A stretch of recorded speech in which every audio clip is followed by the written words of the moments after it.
pioneers moved to Washington and Oregon during the 19th century, they homesteaded the land and started a lifestyle that persists even today. There are many stories of pioneer women carrying seeds or starts of their favorite plant carefully wrapped inside of a potato. The potato nourished the cutting on the long trip west. There were not grocery stores, so they grew and processed their own food. They had to be self-sufficient just to survive. 21st century homesteading is still about self-sufficiency wherever you live. It's about using less energy, eating wholesome local food, involving your family in the life of the community, and making wise choices that will improve the quality of life for family, community, and the environment. In urban landscapes, it may feel challenging to find plants that will be a source of food, flavor, and beauty, and can easily be grown in small yards or even containers on apartment balconies. One group of plants that should definitely be included in homesteads are herbs. There are many herbs that can serve double or even triple duty in your landscape.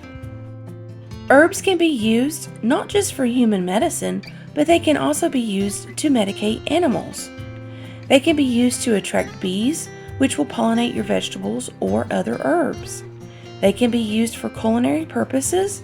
They can be used to decorate your landscapes. They can be used as a deterrent for pests.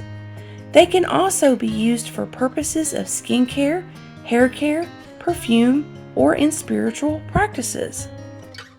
In the pioneer time, herbs were the medicine. You couldn't drive to your pharmacist and pick up a toxic pharmaceutical for a health concern because there were no pharmacies. The only thing that you had to rely on was your knowledge of herbal medicines. Sometimes there were no doctors, or a doctor would only be in town once every 3 or 4 months, and he used herbs for medicine too. While using herbs medicinally is what I am trained in, they can be used in many other ways as well. If you grow them, you can have beautiful landscapes. They have attractive flowers, and many of them are perennial. That means you plant them once and they come back year after year, not to mention the amount of honeybees you will attract to your homestead. Bees are beneficial for pollination.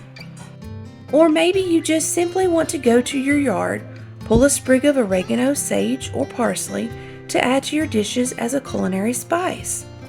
Maybe you want a bit of rosemary or thyme to go on that chicken you are preparing. Maybe you want to liven up your taste buds with herbs. Maybe you want to treat your pet's health problem naturally. Why not grow your own medicine? Even if you don't want to grow herbs, you can always purchase dried herbs ready to use. Whichever way you go, just know they can be beneficial for you, your animals, and for so many other reasons on your homestead. It is fun to imagine a pioneer woman bringing her favorite herb carefully wrapped and cared for on the long trip west. What herbs would she have chosen? Knowing it could be used to add flavor to whatever food they grew, mended a cut hoof on the horse, or help heal herself or a sick family member. It is also fun imagining that same herb that she carefully cared for on that long trip that produced seeds, may be the seeds passed down from generation to generation that you are continuing on your own homestead. We appreciate everyone who watches and subscribes to our videos. And we love those comments, so keep them coming.